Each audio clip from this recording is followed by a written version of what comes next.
Hello and welcome to The Price of Football, the show that looks at the money behind the beautiful game and is now officially a turmeric-free zone. I'm Kevin Day, he's Liverpool University's Kieran Maguire. Seriously, Kieran, we've covered some controversial stories on this pod. We've accused individuals and organisations of corruption in public, but it turns out crossing the turmeric community was a big mistake. Since our brief mention of Swansea City's turmeric partners, I've been getting all sorts of grief from people I know. And in a quite sinister fashion, I was approached by 3 separate turmeric suppliers. I'm going to say this again. Don't do it, kids. Don't use. It starts with turmeric, and before you know, it's cinnamon. So it's just. I've never known a story, Kieran, I thought was one of the lightest. Should we even talk about it? And I was pelted by people. I know people sent me pictures of their little turmeric shots, and oh dear Lord. Incredible. I know. Anyway, later in the show, as you know, Kieran, it's almost like I'm telling you, but you were involved. We'll be hearing from Juggy Chima, who's founder of the reforged Leamington and Warwick Coventry City Supporters Club, which is the first Coventry Supporters Club to be refounded or created since the early 80s, which is brilliant. And they basically wanted to talk to us about the more nuanced relationship with Sisu than we believed was available. But I mainly wanted to talk about a famous pub in Coventry, as you'll find out. But before that, Kieran, it's news day. It's now, and be still my beating heart, Kieran. Sheffield Wednesday have published some accounts. Yes, they have, and they contain lots of numbers going up and down and sideways. They're losing over £500,000 a week on a day-to-day basis. A week. A week, yeah. Really? But that's the norm in the Championship. It's a lunatic division. The sale of Hillsborough, which had gone through in 2018, they decided wasn't going to go through in 2018. They're going to switch it to 2019 instead. But the good news for Sheffield Wednesday appears to be a mysterious receipt of £6.5 million, which was something to do with a confidential settlement. And the finger is pointing towards their biggest ever sale of a 59-year-old centre-half called Steve Bruce. So nobody's confirming what the money's for, but of course Steve Bruce resigned from Sheffield Wednesday in July 2019 and ended up at Newcastle. And Sheffield Wednesday were very unhappy. He was contracted to them, so therefore they demanded compensation. So if this money is for Steve Bruce, and apparently there are 2 other Steves as well who are part of his coaching staff, and it is this £6.5 million, it's a phenomenal sum. Newcastle are pushing back on the story, but nobody can work out what else it could possibly be. So it's just conjecture. You can't. They don't have to specify what it is. No, because it says it's a confidential settlement. So, people go, well, what could it be? They think of all the main things that they're aware that has happened with Sheffield Wednesday over the course of that year, and it certainly ties in on the time frame. So, if so, a fantastic piece of negotiation. But looking at social media in terms of the reaction from Newcastle fans who seem convinced that this is the story, they are less than impressed. But Steve Bruce does have a habit of sort of disappearing from one club to another. Well, he did. He did it with Palace first of all. So I won't sing you the Steve Bruce song because it's entirely not appropriate for a pod that has listeners under the age of 18. What do HMRC and Companies House think of things that are just that are in the accounts but are just marked confidential? They're not bothered. Companies House, they just literally collect the accounts, stamp them, and stick them up on the internet. And HMRC, a bit like and looking at the accounts of any company, they'll just say, "Can you give us a bit more detail on that?" If we think that there's a problem, but given that Sheffield Wednesday have lost tens and tens of millions of pounds in recent years, there's no chance of them paying any tax anyway. So frankly, anything which boosts Sheffield Wednesday's revenue will be looked upon favourably by our good friends in the tax offices. Good. Your good friends, maybe, Kieran. We spoke. We spoke. They don't seem to realise there's a pandemic on. We spoke last week, Kieran, to Ben Harrison, who was chair of the Tranmere Rovers Trust, and he told us about the links between them and Sunderland fans. And between Tranmere and Sunderland fans, Kieran, they've raised a lot of money for charity this week. Yeah, this is absolutely fantastic, and we say for all the negative stories that sometimes come out about football, the work done behind the scenes by clubs and their community operations and fan groups really makes you so proud. So the Papa John's Trophy is due to be taking place shortly. Under normal circumstances, it will be at Wembley in front of a pretty much of a sellout. Sunderland would take best part of 40,000. Tranmere will be their fourth trip to Wembley in 4 years. They were expecting to take a huge amount of people as well. So what both sets of fans have done is they've said, well, we can't get to the ground, but what we will do instead is that we will sell virtual tickets. So you can go on to various forms of crowdfunding, and if you are interested, we'll put up a link on the show notes. We'll get producer Guy to do that. But they've already raised £140,000, mainly going for local community schemes, food banks, and things of this nature. And you've got to say, what an absolutely brilliant effort. The fans are losing out. They're not going to go to these matches, but they say, well, for the money that we've saved, we're going to do good in our community. Fantastic effort. And it's slightly odd as well with the Papa John's trophy, the EFL trophy, whatever it is. It's Papa John's. They've paid a lot of money for the sponsorship. I think we should call it the Papa John's trophy. But they're getting a lot of value for money because there are two finals going, because the final from last year is also being played the day before this year's final between Portsmouth and Salford City. Is that good news financially for Portsmouth and Salford City, or is it just a kind of token? Let's catch up and hopefully one of them will get a trophy on the mantelpiece. No, there is prize money involved, so it's certainly worth chasing. And we're talking tens of thousands of pounds rather than millions. But for any club under present circumstances, it's a chance to play at Wembley. You think of the number of football players who throughout their career that have never made it. Yeah. For Salford City, it'll be fantastic. For Pompey, and again, the sad thing is that we'd normally expect Pompey to sell 40,000 tickets, and Salford City would have a record number travelling. So it's just such a shame. But certainly the matches are worth it from a financial point of view on the day. Yeah, it also underlines as well, Kieran, what a loss football is to the business community around Wembley, because that Portsmouth Salford game, like you say, there would be 70,000 fans at it, and all of them would be buying beer from off licenses and chips from chip shops, and that's money that those businesses are not getting. So we need to sometimes remember, don't we, that it's not just football that's suffering from there being no football, essentially.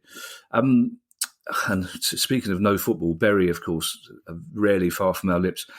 More employment tribunal payouts have been agreed by Bury FC. Yes, this is in respect, first of all, one of the guys that used to sell lottery tickets. He used to go around knocking on doors, and he was dismissed by Bury Football Club. He put in for a claim for unfair dismissal, and the tribunal found in his favour. So that was £16,000. Ryan Kidd, the youth team manager, he similarly was dismissed. That was found to be inappropriate by the club in the way that it was done. The youth team fitness coach, it's sadly it's a club which has been so mismanaged that you're not surprised at these things. But I'm actually sort of secretly pleased that even though the club is now in administration, these people have felt so angry and so mistreated that they have gone through the appropriate routes. So whilst there have been verdicts in their favour, what will happen is the money due to them will get added to the overall pile of creditors. And then when the administrator, Stephen Wiseglass, hopefully at some point in time sells some assets, They won't get the full amount. They will get a share of the ultimate proceeds of the sale of the assets of Bury Football Club. But I think it's just showing that there was so many people who have been so harshly mistreated in respect of that club, and they had a genuine case in terms of the way that the club conducted itself. I'm delighted that the lottery ticket seller has a potential £16,000 coming their way. In actual fact, as you say, they probably won't see any of it. But I'm actually a little bit surprised, Kieran, to hear that a lottery ticket seller was a proper employee rather than either a volunteer or somebody on a 0 hours contract. Well, I think the club changed his terms of conditions. I mean, he'd been doing this for 13 years, and he was Mr. Lottery as far as Bury Football Club was concerned. So, yeah, he was very much sort of the guy sort of that was making things happen. He thought he was. I think it was originally he thought he was self-employed, but then it transpired when the club did change the terms and conditions in favour of the club as opposed to him. That he decided to take up his case. Yeah, you'd be amazed how many organisations fail to change terms and conditions in favour of the employee, Kieran. It always tends to be going their way. Now, this next story, on the face of it, I read it and then I researched it, and I actually got quite annoyed on the behalf of this club. National League club Boreham Wood have had their application for government winter survival loan money rejected by Sport England. And it's hard to tell whether Chairman Danny Hunter is more surprised or angry. I think I'll probably veer towards angry. And looking into the details, Kieran, I don't blame him. It appears to have been rejected on the grounds that they are too well run. Yeah. I've applied for loans historically, and when you go into the meeting or fill in the forms, if they say, "Well, congratulations, you've run your financial affairs in recent years extremely well. Therefore, we're not going to give you any money." That is an unusual approach. I mean, in terms of Boreham Wood, there are issues in the sense that the club it has been successful. It's managed to get to the National League itself. It's only got crowds of 400, right, which is pretty small, and it was in receipt of £252,000 of grant money. So it was one of the clubs that earned more money from the grants than if the matches had actually taken place. And I think Boreham Wood is near Barnet, sort of that type of way. Yeah, it is, So that has caused bad feeling amongst some other fans of National League clubs, but this is a separate issue in my mind. I think we both take the view that the distribution model used by the National League was poorly thought through, I think is the politest way I can describe it.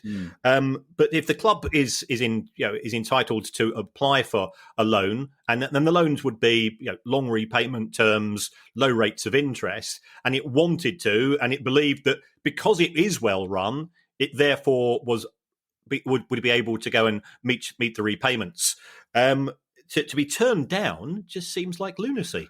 Well, I mean, the actual quote in the letter, which I read yesterday, it says, "We acknowledge that you have run the club correctly." But as he said, they don't acknowledge that he's already taken out 2 loans, remortgaged his house and deferred his tax payment to use it on the club. And they've missed out on function hire. They've got an AstroTurf pitch, which makes them a lot of money, which, of course, they've not been able to use. So they acknowledge the one thing, but not the thing that they need the money for. And it's also he's clearly implying that he was told to apply on the grounds that he would obviously get it. That's why he applied in the first place. It's lunacy. It's as if the people making the decisions are unaware that for 12 months there has been no football taking place, and that COVID has been around. The lack of common sense being applied here is mind blowing. We very rarely mention Brentford on this pod, Kieran, and when we do, it's normally in a positive vein, and it is today as well.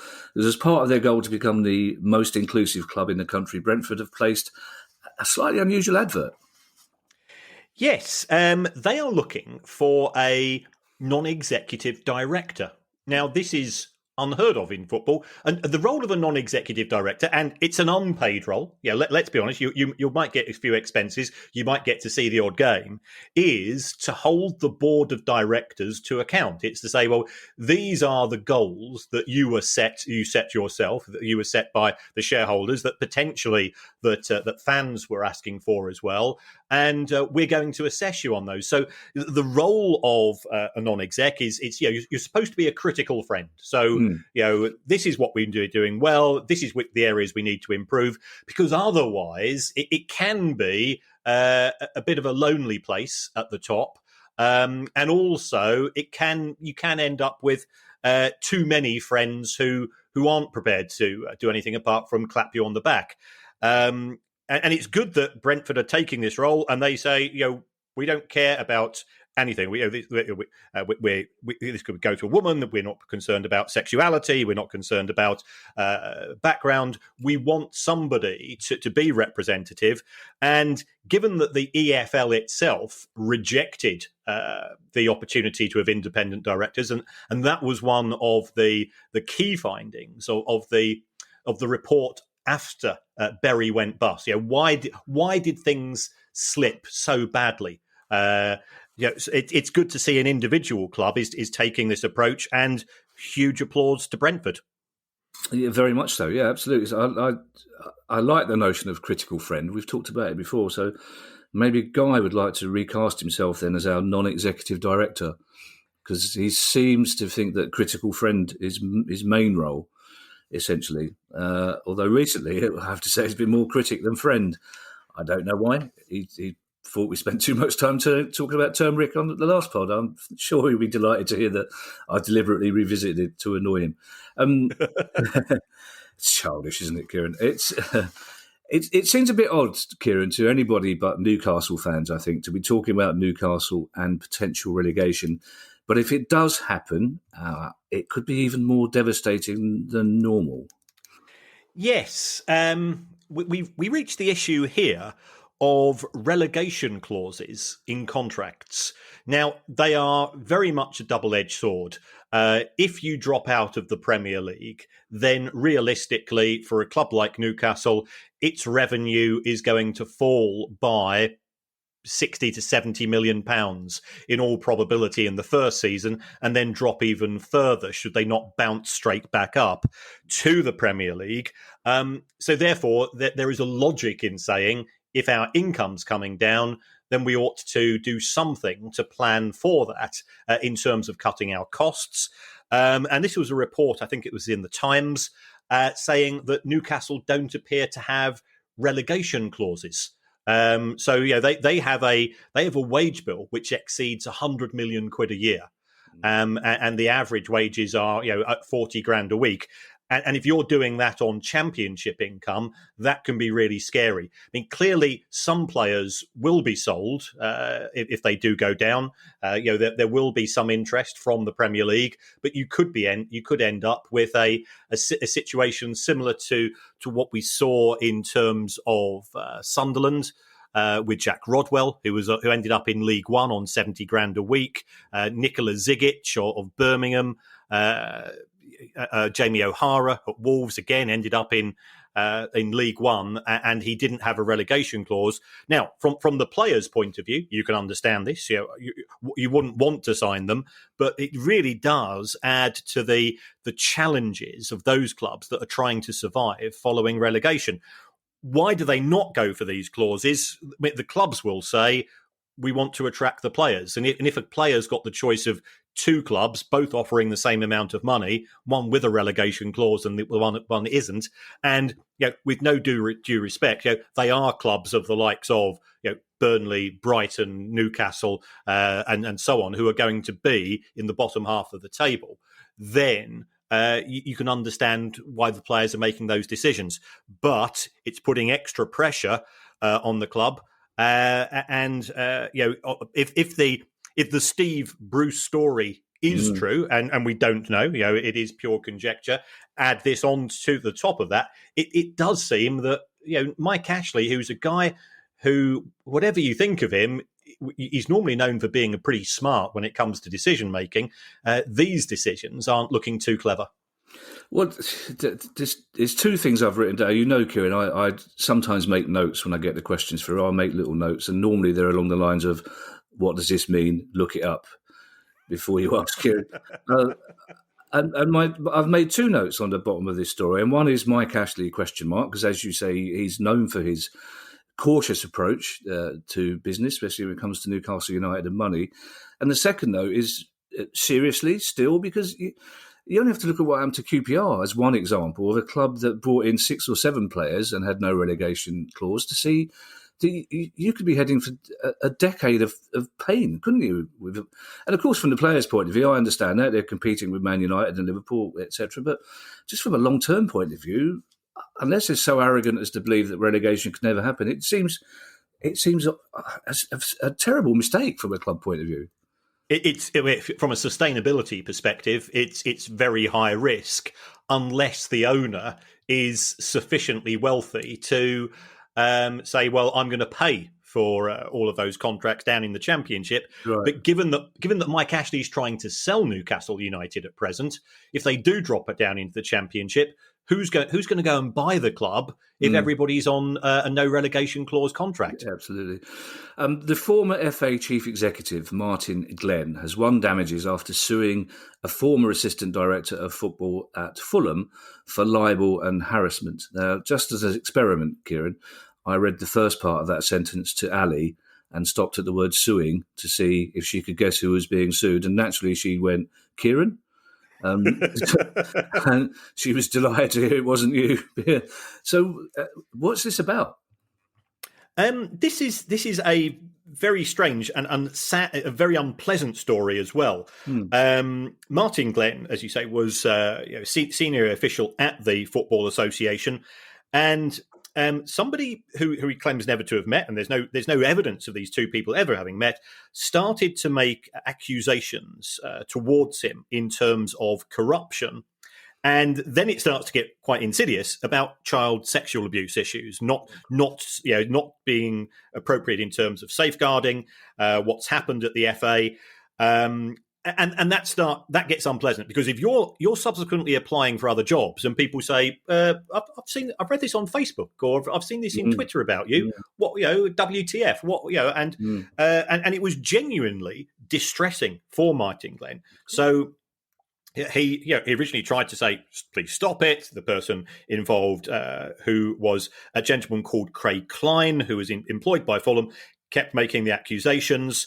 And then Mr. Klein started making accusations against Fulham Football Club as well, in terms of corruption, making references to Shahid Khan, who's the owner of Fulham Football Club, in terms of his proposals a year or two ago of buying Wembley as a stadium, and what was the purpose behind it, and various accusations. And I've got to be honest, Mr. Klein has also sent me quite a few messages where he was making these accusations, and I just filed them under, this is nothing to do with me, but they weren't pleasant. I've spoken to a few other people in football, and they've received similar messages.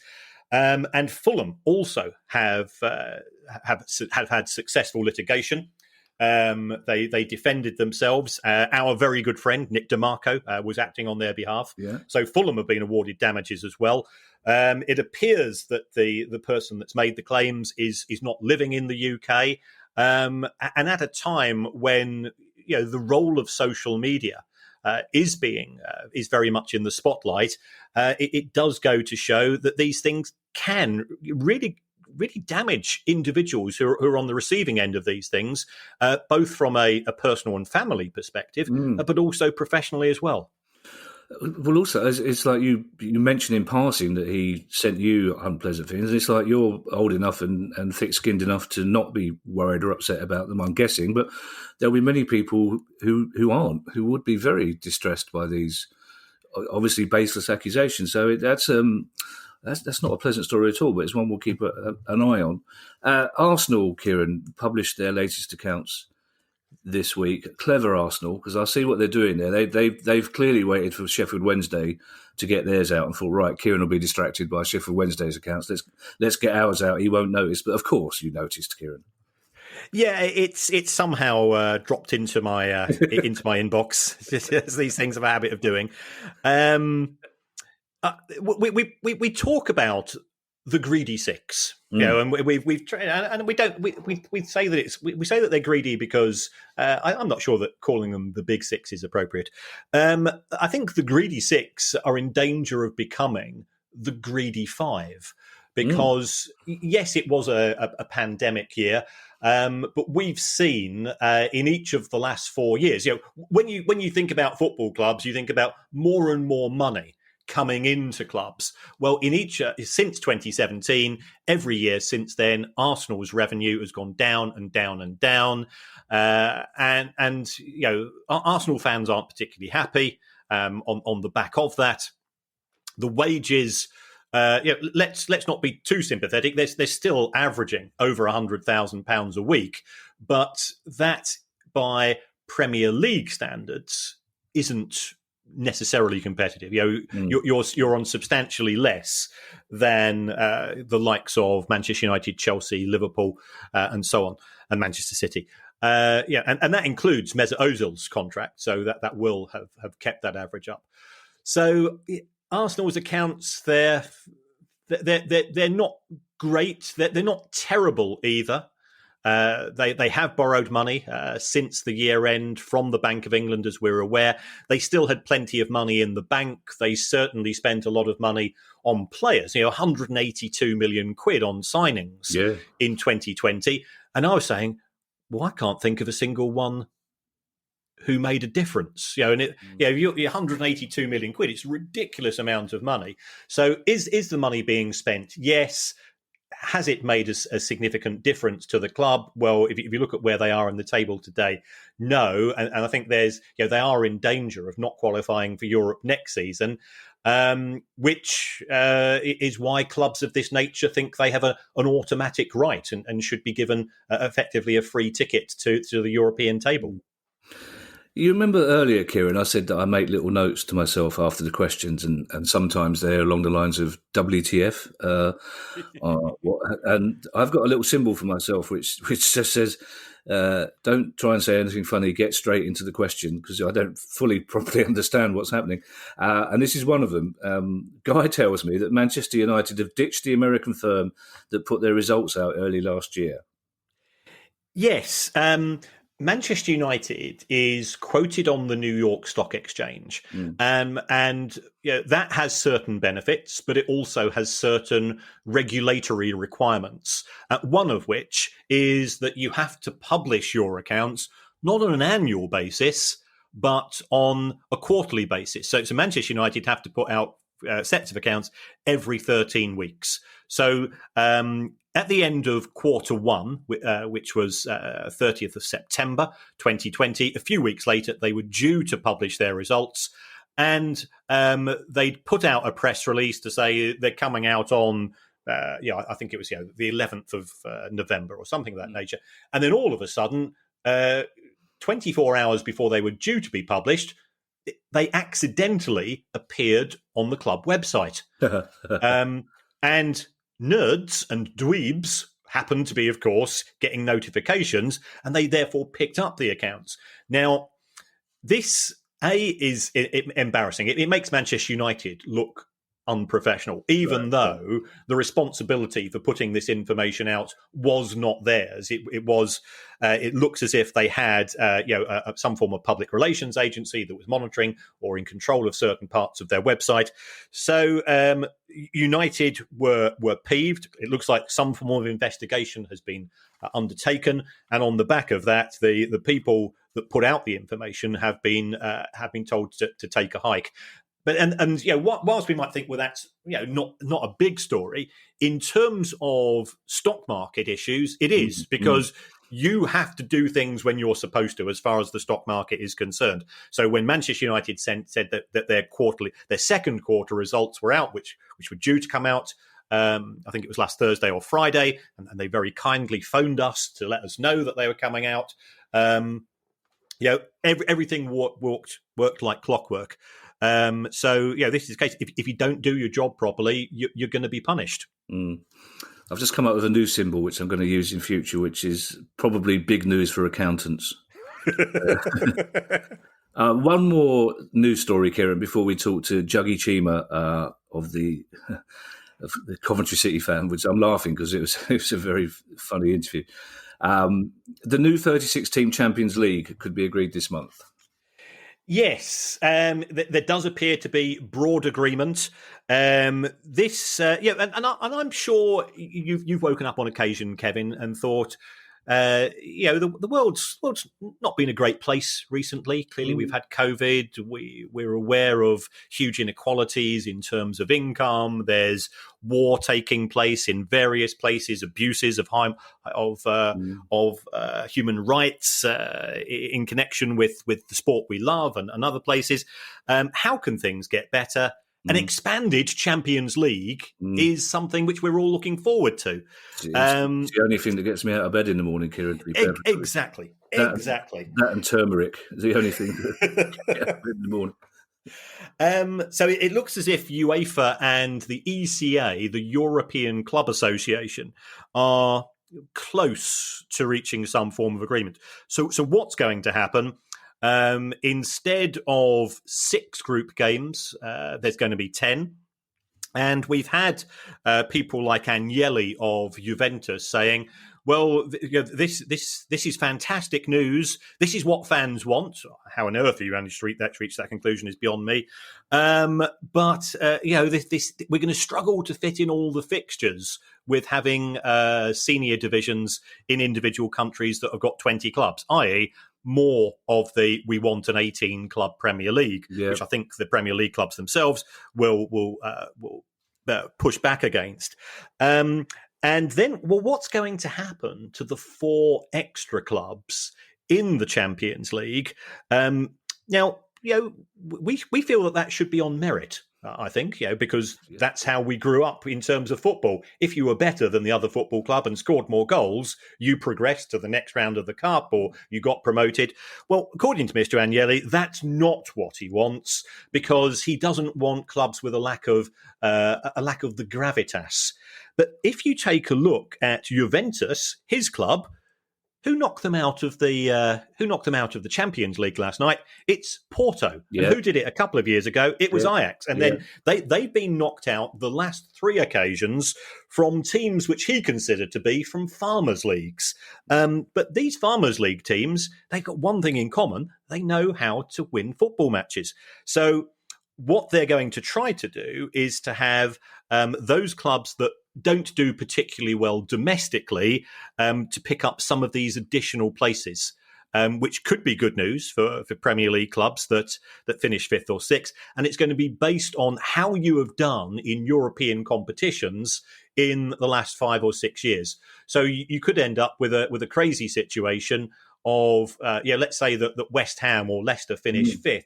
In the Premier League this season, they go into the Europa League. Arsenal or Liverpool finish 6th, and they go into the Champions League. Yeah. And can anybody explain to me that is good for football? I've got a feeling, Kieran, that Signor Agnelli doesn't listen to the Price of Football pod. I'm sure he's got other things on his mind. He might listen in his earphones on his way to work. I don't know. But when he says it's what fans want, I'm going to disagree with him. It just makes it. I mean, this is purely anecdotal, but I just wonder if UEFA realise that the vast majority of people you speak to, when you tell them about expanded tournaments, new tournaments, the response is always, "Oh, Jesus, really?" No football fan wants it. No one. I don't think any football fan really wanted the Champions League group stage in the first place, let alone all these new tournaments. And then because especially when the rug is taken from your feet, because if you sold it to a club going, well, this could be your chance to get into Europe, but now Signor Agnelli is going, well, it's not, because we don't want those clubs in Europe. And to refer to clubs like Porto and Ajax as having no background in Europe is just shockingly disrespectful. It really is, and it kind of leads us into our interview, Kieran, which is with a football fan who I think is probably of our mind on that one. As a few weeks ago, you remember we spoke about Coventry City on our questions pod, and we pretty much agreed, you and I, Kieran, which is unusual, that Sisu, the club owners, were the villains of the piece and were universally disliked by the fans. But an old friend of mine, Hello Baski, got in touch to say it wasn't as simple as that, which is why we ended up chatting to Juggy Chima of the Leamington and Warwick Coventry City Supporters Club about their relationship with the owners and, of course, about a legendary pub called the Rocket.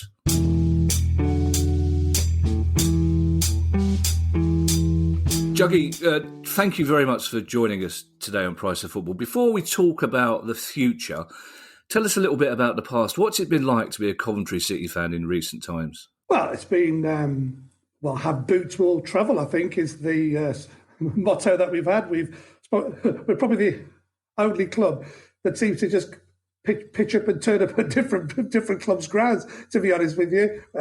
Northampton came back, Birmingham, and now we're back again. And it's been a strange old time. I think not only but the issue around travelling. I mean, the geography. I think on a more serious note is that a lot of City fans have had to sort of grapple with their conscience about: do you still go? Do you still follow the club? And all the things with the owners. Are you willing to put that behind you? Is it about supporting the manager and the players, or is it about getting involved in the sort of finer details, or should we say, as I say, finer details, more of the off-field stuff?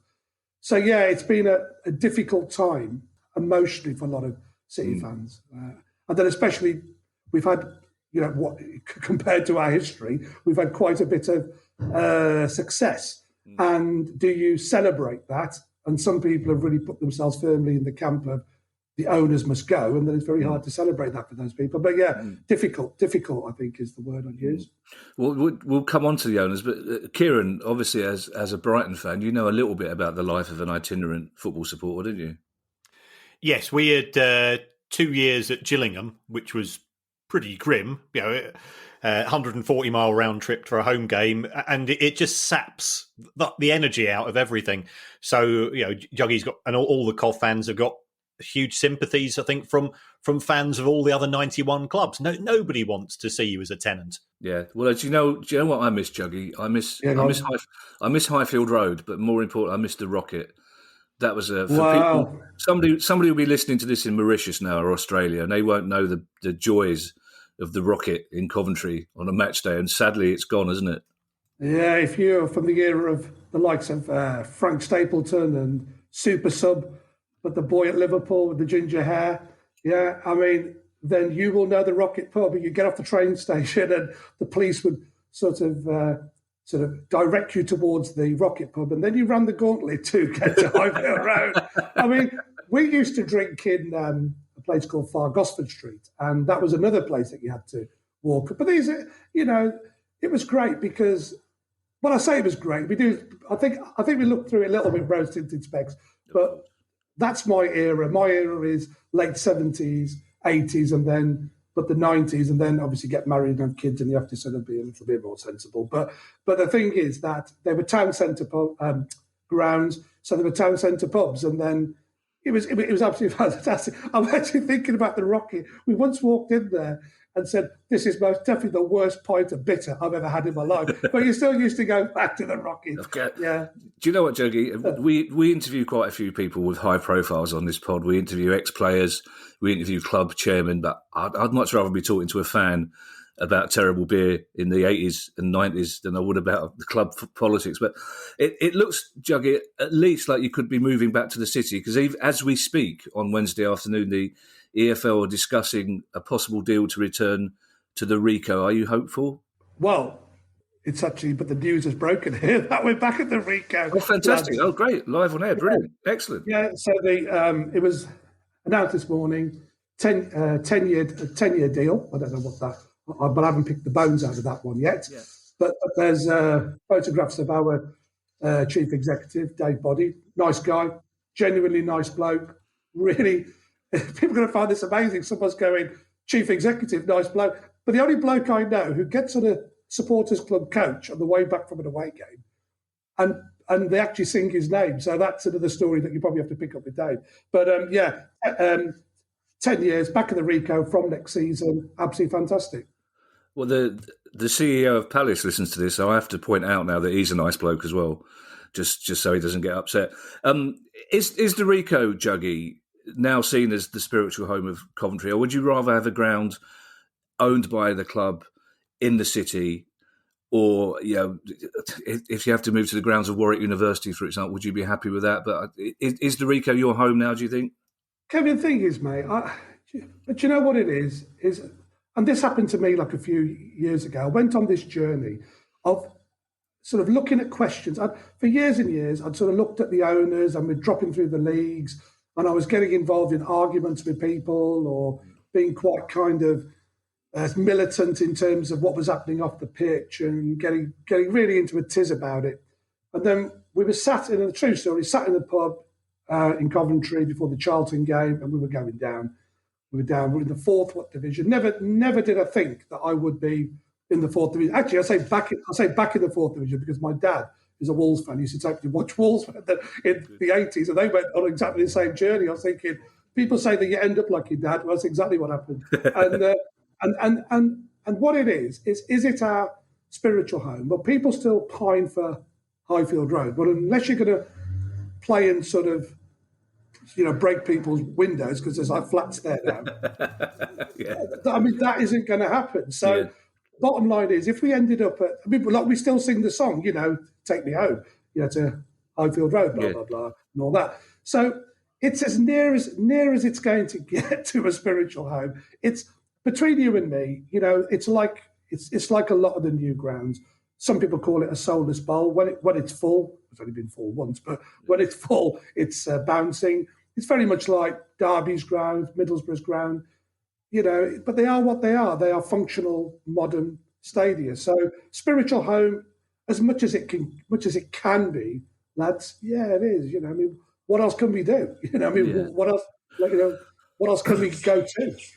Before we talk a little bit about your owners, can I bring Kieran in here? Because this is really good news that the move back to the Rico has been confirmed. But there were rumours that it might cost quite a lot of money, Kieran, to end the ground share deal. Is that true? I'm not convinced. It all depends upon the T's and C's. So in terms of getting out of Birmingham, I thought it was a 12-month sort of deal, which was effectively re-signed on each summer's every year. So with fingers crossed, it won't cost Coventry too much. Let's talk, Juggy, a little bit about your attitude to Sisu, the club's owners, because a couple of weeks ago, Kieran and I talked about it on the pod, and we both assumed that all Coventry fans were hostile to Sisu, but we had a couple of messages from Coventry fans indicating that's not necessarily true. No, and it's not. And I'll tell you why. Partly because of, it wasn't a movement as such, but in 2017, we started the first supporters club.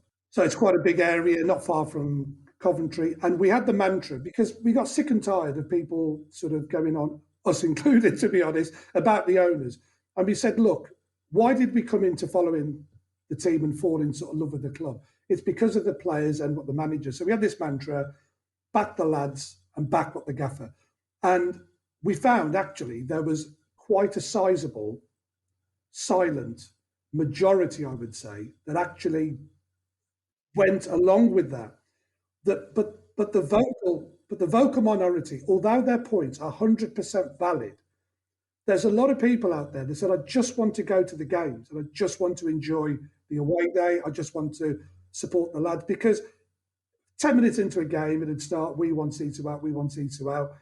And so there was this kind of sort of silent kind of majority that sort of jumped on that kind of, not jumped on the bandwagon, they said, yeah, that's what we agree with. And then what happened, and it always is this kind of coming together of a load of events. So the club's gone down into the fourth division.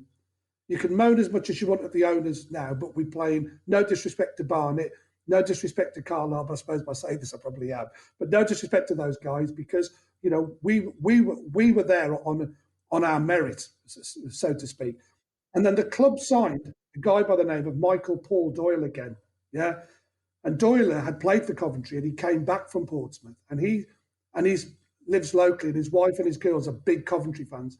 And he rang me. He said, I know what you're trying to do, because I've come here for one reason: get this football club out of the fourth division, and to get them closer to the fans. And he bought the players closer together. And what we found was that the majority of fans, they just want to be close to the players and have that connection with them and with the manager. And we started that. Then we had success. And you know what? When you get success, what the owners are doing doesn't make any difference at all. It doesn't make any difference to the common fan. And people also get a lot of people run their own small businesses or whatever, and they get, if you spend above your sort of income level. Hey, listen, lads, we signed Gary McAllister on the back of Euro '96 on tens of thousands a week when we had crowds at the right Highfield Road of 13,000. Yeah. Now, who's going to pay that? And you know what? We've been through a journey where we found that out. So we live within our means, and there's enough supporters out there that follow the city that go, do you know what? We get it. We absolutely get it. That, you know, we've got the third lowest budget in the Championship. If we finish fourth from bottom this season, happy days. And that realism, mate, when you look at the fixture list and you're in the fourth tier of English football, you've got to wake up and smell the coffee. And I'm from an era of supporters where there was two things with City fans back in the 80s and 90s. We had, number one, we were realistic. We didn't expect to win a trophy every year. We only won it 130 odd when we won the FA Cup. And the other thing is patience. The amount of last day survival battles that we had a record, I think, in the top flight in our 34 years there, consecutive. Got to get that in. And the thing is, we're patient. And you know what? That supporter of my age group came to the fore and said, you know what? There's been all this moaning for years, and all it's got us is into the fourth division. And as I say, Dave Boddy came along, who's the chief executive. Doyler came along, and their aim was to bring the fans and the club closer together. That's where that was born from. So, yeah. Mate, listen, you know, lads, you're going to get this not one penny more, what brigade, and fine. And I totally get what they're coming from. I'm not criticising them. But to me, it's a Saturday afternoon. It's my passion. I just want to follow the lads. Whether we win or we lose or draw, what division we're in, I want to enjoy it, you know. See, you mentioned, Juggy, about your supporters club, the Leamington and Warwick, which is an area I know quite well because my wife's from Kenilworth. But it's the first one to be reformed or created for a long, long time. Is that a sign then that you think that fans now are ready and willing to come back to get behind Coventry after, like you say, a very difficult time? Well, yeah. I mean, we had 40-odd thousand went to Wembley in the checker trade, and that was when the season we were going down. Lads, I call it third division, fourth division, so you can get an idea of the age of the era that I'm from. But I mean, but in old money, we were going down 40-odd thousand for, let's face it, a pretty pointless game at Wembley. People went for the occasion, and then obviously, the final at Wembley, the playoff final, it was an occasion, but it had a lot resting on it. That was not a pointless game. Probably one of the biggest games in our recent history, because I think any more seasons in League Two, fourth division, I don't think the club will be back where they are in the Championship now.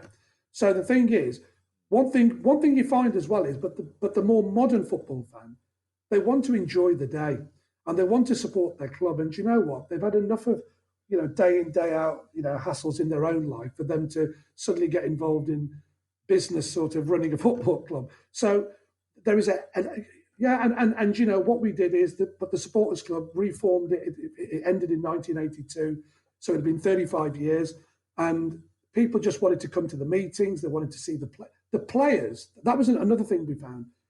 But the football club to start with were very, very nervous about sending players to the meetings because they were saying, you know, we don't want to cop any flack, because all they ever heard from the terrorists, not all, but there was a lot of negativity. So the divide between the players and the fans was huge. And now there's supporters clubs springing up all up and down the country. I mean, City have a really sort of, you know, wide fan base, and because I always say, wherever you travel in the world, you will find a Cov fan. You will find a Cov fan everywhere.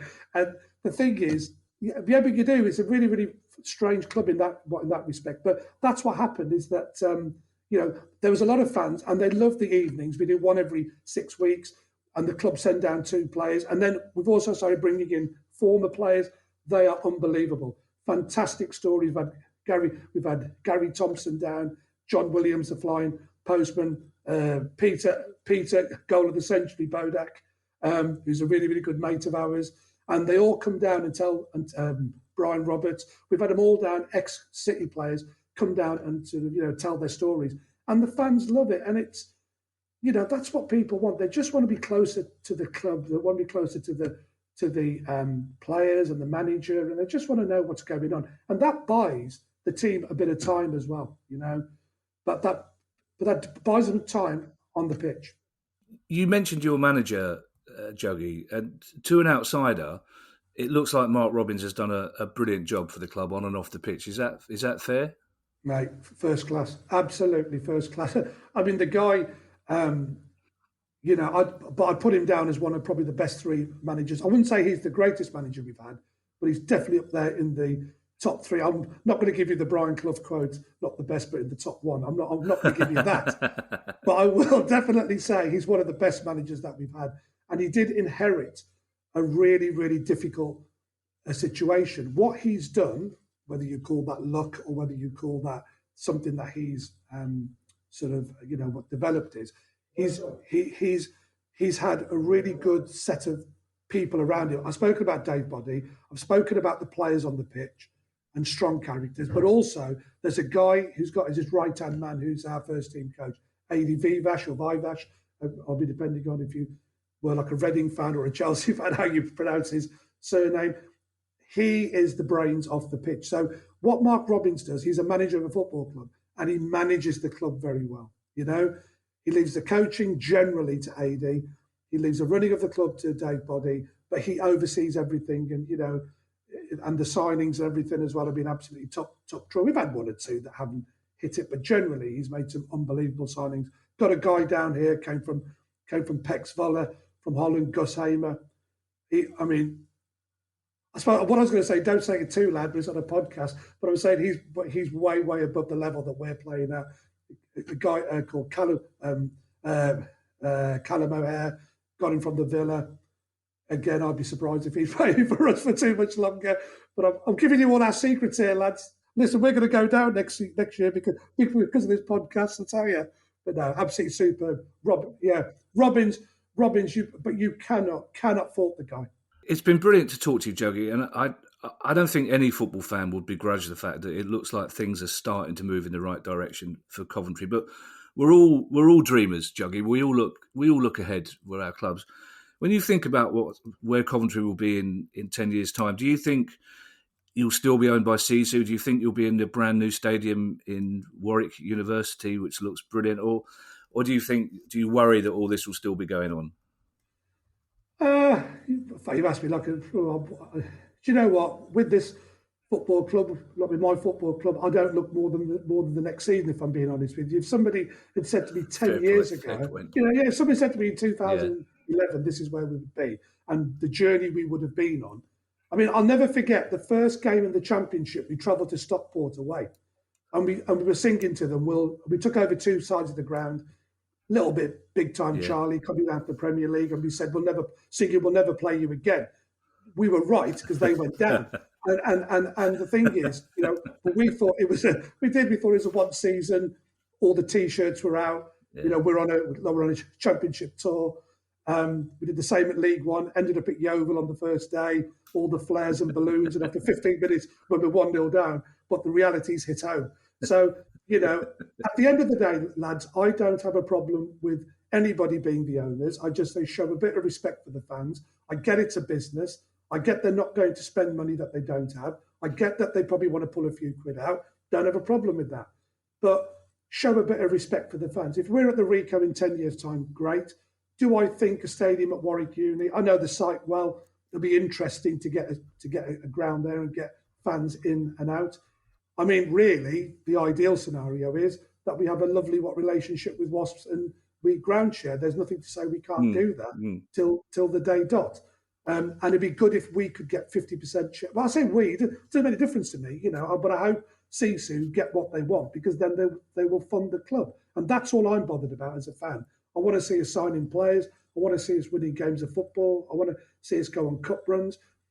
you know, I know a lot of local fans, Wolves fans and Albion fans, and they say one thing: don't wish you get into the Premier League. But I'd love to get back in the Premier League. It might be a different beast from when we left it. But I just want to see my team win games of football and enjoy my Saturday afternoons, as we've done for nearly 40 years now. You know, so yeah, just put me in that hole. Put me in that hole in the ground when we've won on the Saturday before. That's all I'm saying. That's all I want. Okay, with a smile on my face. That'll do me, lads. That'll do Juggy, me. that's a brilliant way to end this interview. Thank you so much. It's been a pleasure talking to you, Juggy. Thank you, mate. Cheers, lads.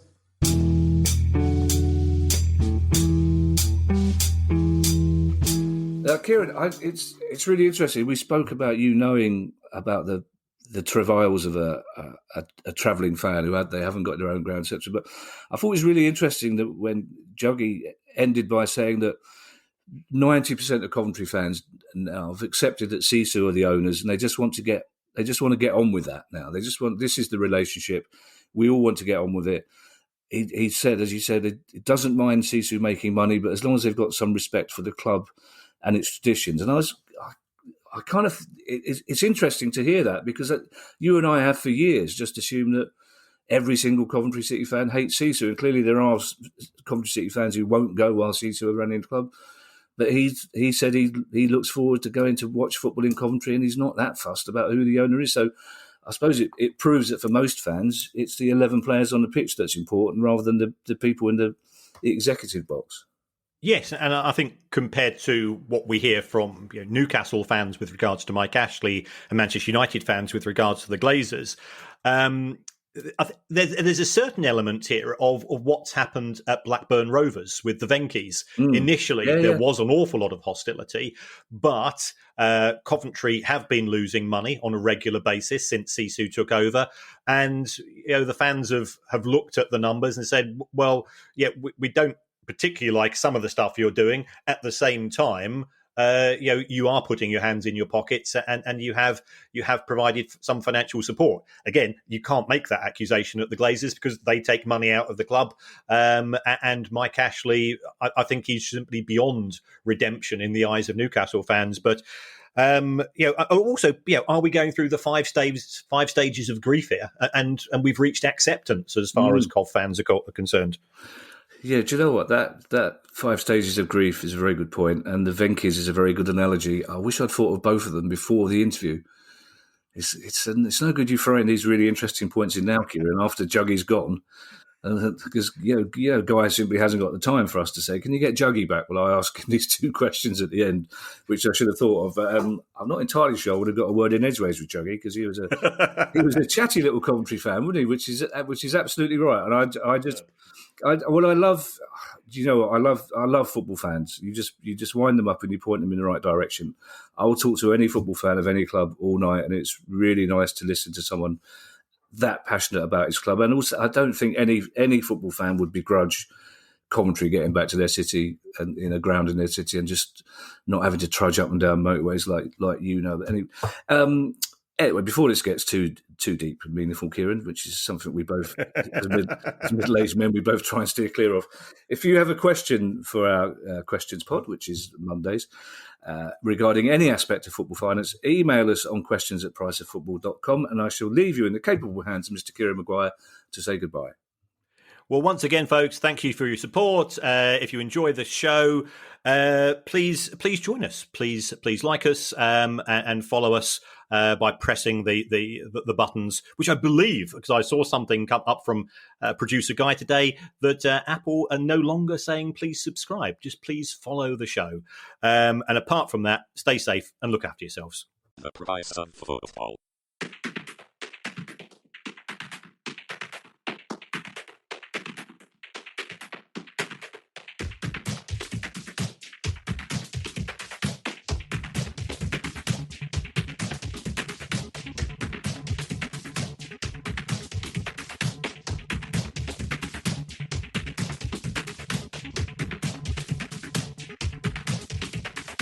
The price of football.